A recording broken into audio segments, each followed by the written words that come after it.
또 3개월 내에 안 하시면 단순 승인한 것으로 돼서 상당한 불이익을 받을 수도 있습니다. 안녕하세요. 행복한 상속의 홍순기 변호사입니다. 이번 시간에는 재산을 잘 물려받는 방법 5가지에 관해서 말씀드리겠습니다. 자, 어떻게 하면 재산을 잘 물려받을 수 있을까요? 상속인들의 입장에서 말씀드려 보겠습니다. 첫 번째는 효도하라입니다. 효도가 돈이 되냐? 효도 안 해도 법정 상속분은 받는 거 아닌가? 이렇게 생각하는 분들도 있을 수 있습니다. 근데 실제로는 효도하고 상속하고는 관계가 많습니다. 나중에 부모님이 연로하실 때 부모님 곁에 있는 자녀는 여러 가지로 부모님의 상황을 체크할 수도 있고 상속 재산이 잘못되는 경우들도 옆에서 견제를 할 수도 있잖아요. 그리고 또 하나는 본인들이 특별히 부양을 했을 때 기여분을 받을 수도 있습니다. 그래서 무조건 상속에서는 효도를 하는 것이 상속을 잘 받는 방법 중에 하나입니다. 두 번째는 부모님의 치매에 대비하셔야 됩니다. 지금 중증 치매 정도가 되면 법에서는 의사 능력이 없다고 인정을 합니다. 의사 능력이 없다는 말은 본인 스스로 증여를 하거나 유언을 하실 수가 없다는 겁니다. 근데 자녀들이 이제 요양원이나 요양병원에 계실 때 잘 모르고 부모님들을 모시고 가서 증여 계약을 하거나 또는 유언 공증을 하는 경우도 있습니다. 그런 경우는 자녀들끼리 무조건 소송을 하게 되고 그게 무효가 될 가능성도 엄청 큽니다.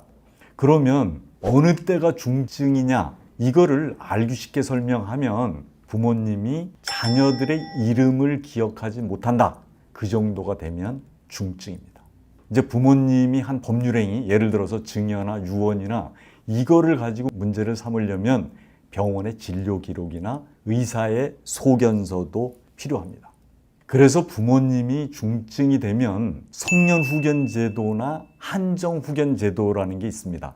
결국은 부모님이 혼자서는 법률행위를 하실 수가 없기 때문에 후견인을 가정법원으로부터 인정을 받고 그리고 후견인이 부모님 대신 어떤 법률행위를 하는 거, 이게 성년후견제도, 한정후견제도입니다. 그거를 이용을 하셔야 됩니다.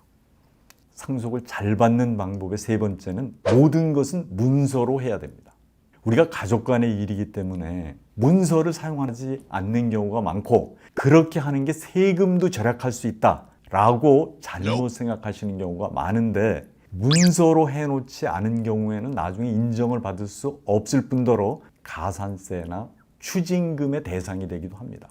그래서 가족끼리 사이라도 부모님과 자녀들 사이라도 모든 법률 행위는 문서로 하는 것이 바람직합니다. 자, 네 번째는 일단 자료를 확보하라. 결국은 그렇습니다. 상속인들끼리 문제가 되는 것은 자료가 없어서입니다. 그게 부모님한테 어떤 돈을 빌려드리고 나중에 부모님으로부터 받아가는 경우도 있을 수 있잖아요. 근데 그런 경우가 빌려드린 게 아니라 증여한 거다 라고 다른 형제들은 주장할 수도 있고 또 도로 받아간 것도 증여다 이렇게 주장할 수 있잖아요. 부모님이 자녀하고 매매를 할 경우에 자료를 제대로 만들어 놓지 않으면 매매가 아니고 증여가 되는 경우가 많습니다. 그래서 계약도 철저히 해야 되고 계약금 넣고 중도금 넣고 잔금도 넣고 그 돈도 상당 기간 부모님의 계좌에 있어야 되고 이런 자료들이 결국 나중에는 돌아가셨을 때 분쟁을 예방할 수 있는 방법 중에 하나입니다. 그리고 지금까지 자료를 못 만들어 놓으셨다. 그런 경우에는 부모님의 확인서를 받을 필요도 있습니다. 예를 들어서 내가 이거 자녀한테 준 것은 사실은 내가 얘한테 빌린 돈을 갚은 거다. 그리고 또 어떤 경우는 내가 이 상속인들한테 준 것은 이건 내가 준 거다. 이렇게 해서 부모님이 어느 정도 그런 자료를 만들어 놓으시면 나중에 자녀들끼리 부모님이 다 정리를 해 놓으셨으니까 그대로 하면 되는 거지 다툼이 생기지 않을 가능성도 있다는 겁니다.